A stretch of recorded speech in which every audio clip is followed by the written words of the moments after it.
Have a seat anywhere there's papers, and go ahead and write your name at the top of all of them for me.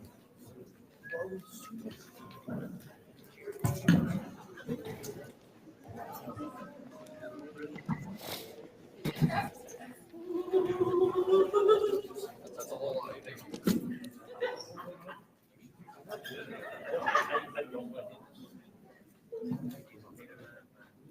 All right, so have a seat anywhere. There's papers on a chair. Make sure you write your name at the top of all three things that you got there for me. All right, I do need you guys to dial in for the next 30 minutes. Got a lot of information to cover. I've got to move pretty quickly, but it's really important information for you to have, so make sure you're paying attention to me. So, course registration for next year, otherwise known as How Did I End Up in This Class? Right? So what is this presentation about? First, to discuss your roles and responsibilities with course registration, and yes, you do have some. Second is to give you a little bit of guidance with picking classes for next year. Third is to highlight for you some important upcoming dates that you need to be aware of. So you should have in front of you three things. You should have a course catalog, you should have an elective options sheet, which is yellow, and you should have a time inventory worksheet. You should have all three of those things with you at the moment. Please make sure your name is on all three of those pieces of paper for me. All right, your responsibilities with course registration. First, take it seriously. You're going to be living all of next school year based on the choices that you make now. So choose wisely, okay? Spend some time thinking about these choices. Don't just wait till the last minute and scribble something down, okay? Make sure you look at the big picture. So for example, what do you still need to graduate? What classes are you still missing? What is your overall workload level going to be like? Okay, when you look at all the classes, like how many honors or AP classes are you taking? Are you participating in sports, drama, or other co-curricular activities? How much time do they take out of your week, right? Are you going to have a part-time job during the school year next year? So that's what I mean by the big picture, not just the classes, but kind of everything going on in your life that you want to pay attention to. Make sure you choose classes that you want to take. Don't simply sign up for a class because your friend is signing up for it. Often our elective classes have more than one section, so just because you and your friend signed up for the same class doesn't mean you'll have it together, right? And then you might be like, oh, I didn't even want to be in here, I only signed up for it because my friend signed up for it. Okay, choose classes you are interested in that you want to take. Make sure you choose classes, not teachers. Teachers and the classes that they teach change from year to year. So just because a teacher is teaching a particular class this year doesn't mean that teacher is going to be teaching it next year necessarily, right? So make sure you're choosing classes, not teachers. And then make sure you get signed what needs to be signed. Right? And I'll go over what all that is in just a little bit. Okay? And finally, turn in your stuff on time. Don't lose your place and fall behind the incoming freshmen. The way we build the master schedule for the school, seniors get first priority, and the reason why is they only have one opportunity left to either get the class they need to graduate or get the elective. Maybe they've been waiting till senior year to take culinary arts, and they saved it. You know, I want to take it my senior year. Well, that's their only chance to get it, right? So seniors go first, then you guys as rising juniors, then the sophomores, and then the freshmen. But if you don't turn your stuff in on time, you go below the freshmen, right? So you don't want to lose that scheduling priority.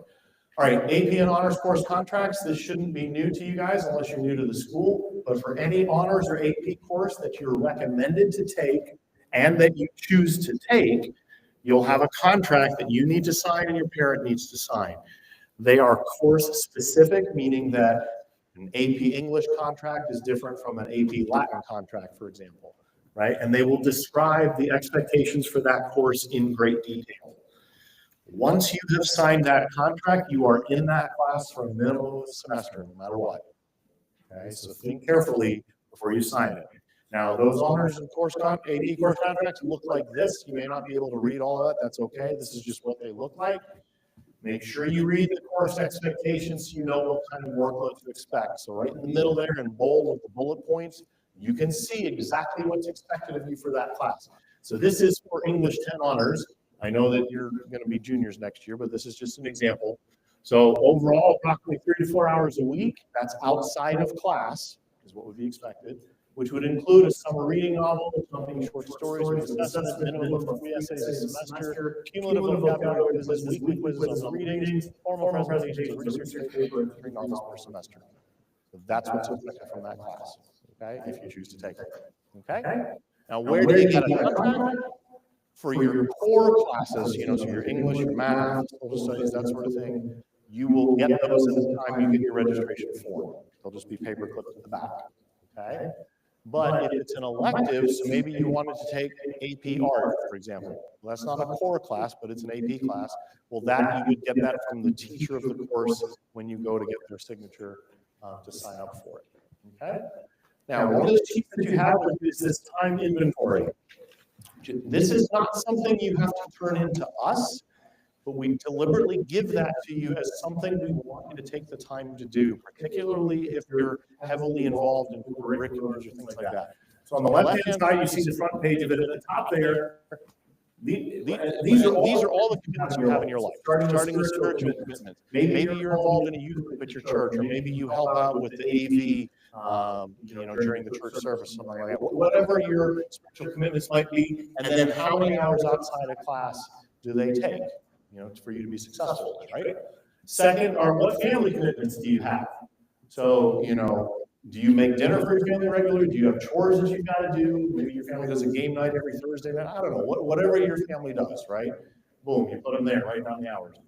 What are the classes you plan on taking? How many hours are they going to require? So for especially if you've got an AP or honors contracts, you're going to write that in there, right? What co-curriculars you're involved in? That would be sports, drama, any clubs you're involved in. Maybe you work out regularly, you're part of a gym membership, something like that, whatever. And then lastly, at the bottom, other. I filled in a couple here for you. First is sleep. Yes, you have to sleep. And that should be at least 7 hours a day. I know this is shocking, but some of you guys sometimes wonder if you realize you actually have to sleep. Second, hanging out with friends. Yeah, that's important. Make time for it, right? So then the second page, or the back side of it, I should say, you'll notice in the middle there's a section that's kind of grayed out. That's when you're in school here, right? So you can't fit any of those hours that you put on the left. You can't fit any of those in there. When are you going to do it? We are all given the exact same number of hours every week in our lives, right? So how are you going to fit all of this just to make sure you're balanced with what you're trying to do? So again, not something you have to turn into us, but it's something I strongly recommend you do so you're not overextended in any area of your life, okay? All right. Graduation requirements. We're going to leave Mount Bethel with a diploma, which is the preferred method. Mount Bethel. Here's what you got to do. You got to have a total of 25.5 credits. Basically, 1 credit equals 1 year. Is the way to think about this. Right? So you've got to have 4 credits of Bible, 4 credits of English, 4 credits of social studies, 4 credits of math, 4 credits of science. Basically, you're going to take those every year you're here, unless you have some middle school credit. You may take, for example, Algebra 1 and 8th grade, and you got credit for that. Okay, and that's fine. Right? So you'll take those every year you're here. Then you need 2 credits of world language. They need to be in the same language. So you can't take, Spanish 1 and Latin 1. Hey, I'm done. I got my 2 credits. Well, no, you got to have 2 in the same language. Now, you can always take more than that. That's just minimum. Okay. Then you need 1 credit of fine arts. That could either be 1 year-long fine art class or 2 one-semester classes. Or again, you can take more than that if you're interested. That's just the minimum. 1 credit of PE. I'll talk about what's entailed in that in a little bit. And then you have to have 1 credit or better. That's your senior year. That's your senior thesis. You don't have to worry about that for this year. But your senior year, you'll need that. And then lastly, you need a half credit of personal finance. Okay. Now you add all that up, you get 25.5. So let's outline these a little more detail. Then for PE, you've got to have health, which by now I hope you've all taken health. If you have not, it is highly recommended that you do it over the summer. This is a class that's intended for freshmen, so it doesn't tend to fit well with your junior or senior schedule. You might get lucky, you might, but it's really recommended you try to take that over the summer. Okay? Then you need essentially a personal fitness requirement. You can do this in several ways. One, you can take a personal fitness class. One thing you can do. You can participate in 2 seasons of qualifying Mount Bethel athletic teams. Now, by qualifying, not all of our sports qualify. For example, archery, great activity, great sport. We don't count that for this because it's not what we call an active sport. You're kind of just standing there shooting an arrow, right? Shooting a bow and arrow. So that's not one that we count. And then third, This one is actually going away, including and documenting 100 hours of participation outside. The other thing you can do is you can take a strength and conditioning class or lifetime sports. Really, any PT class where you're active and moving will count. Right? Lifetime sports is a new class that we're offering next year, just so you know. Okay, well, I jumped ahead of myself. So there you go, take strength and conditioning or lifetime sports. Now, if you choose, that's actually not true, so I'm going to jump right past that. All right, health on the beach. So you can take, and actually I'm gonna, excuse me, just one moment. I'm gonna jump 1 second somewhere else. And I'm gonna jump to here. Before I get to health on the beach. For science, to satisfy the science requirement, you got to have 4 years of science. You got to have biology, you got to have chemistry, and you got to have either physical science or physics. So if you had physical science in 8th grade, and by the way, the physics and chemistry class, IPC, that counts too. So you got to have one of those things, and then you've got to have one more science credit. So that's your 4. So biology and chemistry, physical science, IPC or physics, and then a 4th science class. If you took chemistry this year, you will need to write in on your registration form the science class you want to take. Okay? Because the 4th one is your option. We're not going to say, hey, we're going to stick you in anatomy. You might have no interest in that. Or maybe you do want to take it. I don't know. But you'll have to write it in. It's not going to be pre-printed on your form. Okay? All right, I already went over this. Okay. Health and personal finance. You can take them on the beach if you want. If you've not taken health, and none of you have taken personal finance at this point, you can take them over the summer. The classes begin Monday, June 2nd. They go through Friday, July 18th. So most of the summer, not the whole thing. They are completely online. You do not have to show up in person or anything like that. You can be on the beach when you're doing it if you want. The cost for either class is $275. That includes the textbook. Okay, so if you're thinking about that personal finance requirement, you're like, I don't know how I'm going to fit that in with the other classes I want to take. They go over the summer. Okay, so you can knock it out that way. Now, on your registration form this year, at the bottom, there's going to be a place where it says summer courses. If you're interested in either or both of these, just write it right there on your registration form where it says summer. Okay? So that's what you'll do there. All right. Study hall and unassigned. This is always a hot topic. All rising juniors will have 2 semesters of either study hall or unassigned pre-printed on your registration form. It'll be one or the other. Okay? For study hall, what that is you have to report to a classroom and you stay in that classroom for all of study hall, right? That's how that works. Unassigned, you don't have to check in with the teacher. You have to check in with the driver at the front, so they don't know you're there. But then you can be in the commons, for example, or if you happen to have first period and you have parent permission, you can arrive late. If you happen to have a fourth period and you have parent permission, you can leave early. Right? Now, approval for unassigned is based on conduct, attendance, especially how tardy you are, and grades. If you're missing one of those 3, you won't be approved for unassigned. So it will be pre-printed on your registration form. You don't have to keep it if you don't want it, but it's so that you know which one you were approved for, right? All right, so if you don't want it, you just cross it off, and that's totally fine. Now, if you have unassigned pre-printed, and you're one of those people, you're like, I know that if I'm not made to be in a study hall and quiet, I will waste the time. I'll just sit there watching YouTube videos. You know that about yourself. That's fine. You can, no, I want an actual study hall. Cool, no problem. Just cross off, write it on there. This is your only chance to make this change, by the way. You can't change back at a later date, just so you know. Okay? So just be aware of that. Now, if you have study hall pre-printed and you want it unassigned, you got to go see Ms. Salazar to figure out why you didn't get it. So don't come to me. Don't come to go to your teachers. Ms. Salazar is the one who grants those approvals. And she looks at your attendance, she looks at your conduct, she looks at your grades. Okay? All right, so next week, Monday, March 10th, starts registration week. You'll get your registration form given to you in Compass class next week. It will look something like this. It's a little different than what it's looked like in years past. Okay, so it looks something like this. All of your core courses are going to be pre-printed on the form, right? You notice they're all on there twice. Well, because we're looking at these as semester courses, right? So worldviews, for example, is on there twice because you take it in the fall and again in the spring. It's a continuation, right? So that would, the fact that it's on there twice basically means it's for the full year, right? So all your core courses are pre-printed. At the top of the page, in case you're not advanced in math, you will see the number of electives you still need. The magic number we're looking for is 16, 8 classes each semester, right?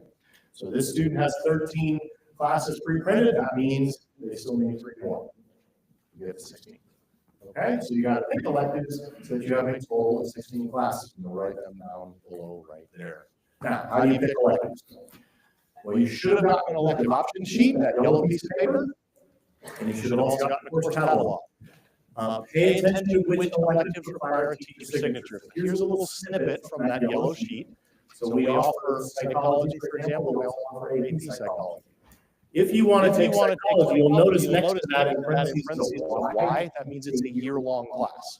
So you would need to write it on your form twice. Once for each semester, if that's what you want to take. It is in the social studies department, but no teacher signature is required. It says NA. Right below that is AP psychology, which is also a year-long class. You would need to see me if you want to take that class, and it's only me because Dr. Bolton is only here for the one class and then she leaves, so she can be a little bit hard to find. So if you want to take AP psychology, you need to see me and I'll sign off on whether you can do that or not. So again, if you want psychology, you just write it on your form. If you want to take AP psychology, then you'll need to see me to do that. Okay? So that's how you can use the elective option sheet to figure out what your options are, what you might be interested in taking. Okay, so again, back to our sample student here, pick electives for a total of 16 classes. So this student chose to take Honors Art Studio, which is year-long, and oh, well, so is anatomy. That's year-long too. How are we going to do that? Well, the student does still need a science. Notice that there was no science pre-printed on there. Presumably they already took chemistry. But pay attention to which classes are full year and which are only one semester. Anatomy is year-long, so now the students don't have too many classes. So this student instead chose to take personal finance in the summer, so they crossed it off. And where it says summer class, they wrote personal finance. That made room for anatomy honors, just as an example, right? So make sure you're paying attention to which classes are year-long, which ones are one semester. And of course, that's where you can write in the summer class option if that's something you want to do. Okay? Make sure you get teacher signatures for courses that require them. So there's Ms. Cordino's signature, and you would need Ms. Kendrick's signature for anatomy. So make sure you get that on your form. Okay? Then make sure for each elective, make sure you choose an alternate. So anatomy is technically not an elective, because that would be the science class the student needs to graduate. So they're not putting an alternate for that. But art is an elective. So this student said, hey, if I don't get art, I'll go ahead and take psychology. Okay. The alternates go on the right-hand side. Now, if you don't want to take study hall unassigned, simply cross it off and replace it with something else. So what this student chose to do, maybe they don't want their unassigned, they want to take digital media production. So just cross it off. But that, of course, is an elective. So then they put alternates for those electives. They said, oh, I'll take strength conditioning if I can't get digital media. Okay, that's fine. Make sure once you're done with this, you and your parents sign the form at the bottom. It's no good without a parent signature, no good without a student signature. Now, Friday, March 14th, next week, your registration form signed by you and your parents is due to Ms. Driver at the front desk. You can always turn it in earlier than that. If you're the kind of student that loses everything and you're worried, I'm not going to have it by Friday, turn it in early. You completed it, no problem. Any AP or honors contracts, which would need to be signed by you and your parents, are also due. Just paper flip them to the back of your form, turn it in at that time. Friday the 14th is the last day you can turn in your form, change your schedule, or change your mind without some sort of consequence. Now, why is that? Give you a little bit of background about the master schedule that we build here. So every year we build a new master schedule to accommodate your requests. That is not, for example, how they do it in college. College, they might say, you know what, we're going to have 2 physics classes. One of them will be Monday, Wednesday, Friday at 10 o'clock. The other one's going to be Tuesday, Thursday at 1:30. And if that doesn't fit in your schedule for some reason, tough. You don't get to take that class. We don't do that. We don't build the schedule and then try to plug you in. We take all of your requests. What is it you're wanting to take? Maybe if we have 4 sections of culinary arts this year, maybe we only need 3 next year. We only had one section of anatomy this year, maybe we need two next year, whatever, right? We adjust the number of classes we're teaching based on what you want, right? We get about 2,800 course requests from you guys every year that we're trying to balance with this. We employ faculty, we buy technology, we assign rooms based on what you've told us you want to do, right? Well, then when you change it on us, yeah, if it's one kid, oh, probably not a problem. But if everybody has that attitude and 190 students all, it's just one change, it blows the whole thing up, right? And it can negatively impact everything from the size of the class to whether the elective is even offered. Sometimes we've had it where only 2 kids sign up for an elective. Well, we can't offer that. It just isn't going to work. And then after the fact, 5 or 6 other kids, oh, I want to take it. Well, we already canceled the class. Now it's too late, right?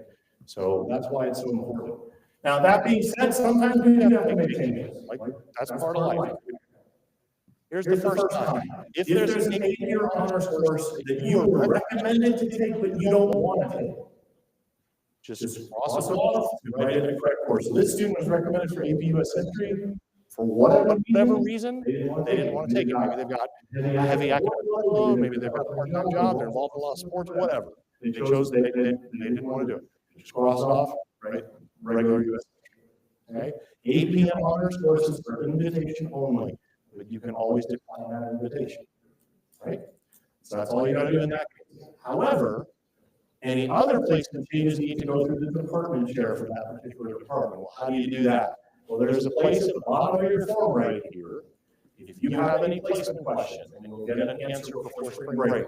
So, for example, you see there's 2 boxes there. One says, I agree with the above request. The other is, I have a problem or question with you about the above request. You're going to check one of those 2 boxes. If it's the bottom one, okay, what's the proper question? Well, this student would like to be placed in AP English. They were recommended for on-level English. Okay, that's all they got to do. That doesn't necessarily mean they're in the class. But now, when we receive those forms in, we say, okay, English department chair, need you to look at this and da da da da. And you will get a response from that department chair before spring break. Please don't email me or email your teacher or the department chair yourself. Just check the box, write in your question. Okay? That's how you get taken care of. All right, now if you need to change an elective, well, remember, March 14th, next Friday, that's the last day to change your mind without some sort of consequence. Any change you make after that date means you lose your place in line, right? Meaning you go to the bottom of the pile, behind the incoming freshman. We're still going to try to put you in all the classes you requested, but a lot of the more popular electives may be full at that time, right? You don't want to lose your place in line.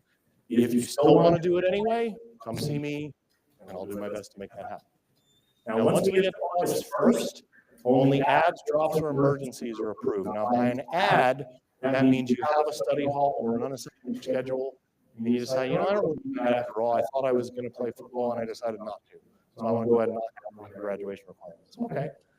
If there's room in the class, if it's in your schedule, sure. That's an ad. A drop. Oh, man, I didn't think I was going to play football, but now I am. I really need a study hall in my schedule. Okay, so you're going to drop an elective for a study hall. Okay, we'll do that. An emergency, I'll discuss what I mean by emergency in a minute. Now, note that these are for electives only, not for classes. You can't switch levels at this point or anything like that. And we only allow day 5 blue, gold, blue. Third blue day. It's your last chance to do that. But we also don't do it like a swap. Let me change from this elective to that. That's not an add or a drop. That's a swap. We don't do that. All right, emergency schedule. I've had some students who've had some difficulty understanding what we mean by emergency. So I'm going to try to clarify that for you. Okay. Here is an example of a valid reason for an emergency schedule change. I had knee surgery, so I'm not able to participate in the PE class I'm taking. I need to switch to a different elective. Okay. Here in March, you're probably not planning on having knee surgery in, say, September. Probably some sort of accident happened, and now you need that surgery. Okay, we get it. Now you can't do PE. That's an emergency, right? Here's a list of invalid reasons for emergency schedule change. Keep in mind this list is not comprehensive, meaning there are many more that I could have added on here. But every one of these we have received at one time or another. These are not valid reasons for emergency schedule change. Number one, I didn't sign up for straight conditioning, but now my coach wants me to take it. Well, if you play a sport, now is the time to go talk to your coach and find out, do they want you to take strength conditioning? I will say, as the volleyball program director, I love for my players to take strength conditioning if they can fit it in. Some can, some can't. Go ask your coach. That the answer to that question. My teacher is so fill in the blank. Be nice to your teacher. Behave in class. Be respectful. I bet they'll be nice too. I didn't know that AP pre-cal would be so much work. Yeah, you did. We gave you a contract with exactly how much was involved in that class. In terms of work, if you chose not to read it or ignored it, That's on you. That's not a reason to change the class. I want to drop AP English because I didn't do the summer reading. Yeah, same thing. We told you what the summer reading was going to be. Right? If you chose not to do it, that's not a valid reason to drop the class. All of my hard classes run the same day. There's just no way we can make that work. Some students find hard, others find easy. actually, some students prefer to schedule. they have kind of a hard day and an easy day, so they kind of have a day to recover. And some students prefer that. Right? I want to drop Spanish 4 because my teacher only speaks in Spanish. Yes, we've heard this before. Here's Here's a a tip. tip. If you make it in Spanish 4, your teacher is going to speak in Spanish. Just like that's a thing, right? Right? I'm playing sport, acting in the school play, and I have a part-time job. I need a study hall. Well, Well, if if we're we're up to day 5 of the semester, you can still do that. After day 5, you're gonna look at that point. I just got my schedule and I have study hall first or fourth blocks, and now I want to change it back to an assignment. so I can arrive later. leave early. This is your one chance to make that switch from unassigned to study hall, if that's what you want. I'm so close to getting the Hope Scholarship, so I need to add an academic elective to raise my Hope GPA. I want to add psychology, Talk with Ms. Pixel about what your Hope GPA looks like, right? And she can help you figure out how close you are to that or not. Okay, very quickly, we have like 1 minute trivia time. See who's been paying attention, and there are prizes. Please make sure you raise your hand before you answer the question. so that I can get the right person. First, when will you receive your registration form and when is it due? Huh, right there. Parsons. What? Yes, don't leave it. It's due on March 14th. Next question. I wasn't placed in AP US History, but I want to be. What do I do? Check the box at the bottom of the form and write it on the sheet. Very good. Next, Susie didn't get a signature for Intro to Art. Is she at the bottom of the pile? Why or why not? That is the wrong answer. What? She doesn't need a signature for Intro to Art. Hold your question. Trick question on that one. How many course requests do we process each year? Sir? Ooh, not quite. Not quite. Back to back. Yeah, you. Huh? 2,800. It is 2,800. Oh, get that there. I missed it. Who do you see to find out why you didn't get unassigned? Adam. Miss Salazar is correct. Very good. All right. I'll leave the key takeaways on the screen. Again, you're going to get your form on Monday. It is due on Friday. If you have any questions about this process whatsoever, please feel free to come by and see me. I'm happy to help. We are done. Thank you very much for your time. Have a very great day. Yes.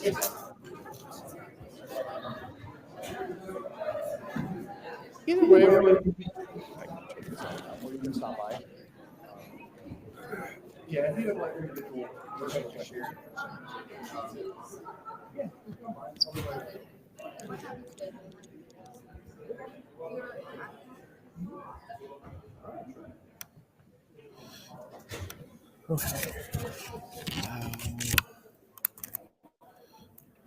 Oh, I'm out of breath. Yeah, that was a good hour. It was solid.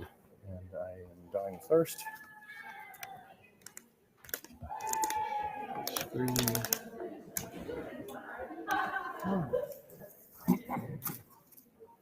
So I should have selected screen 2. And then let's see here. I'm just testing something.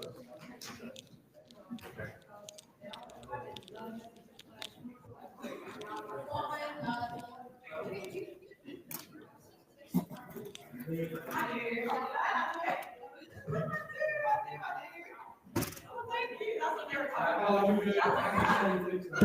not intentionally.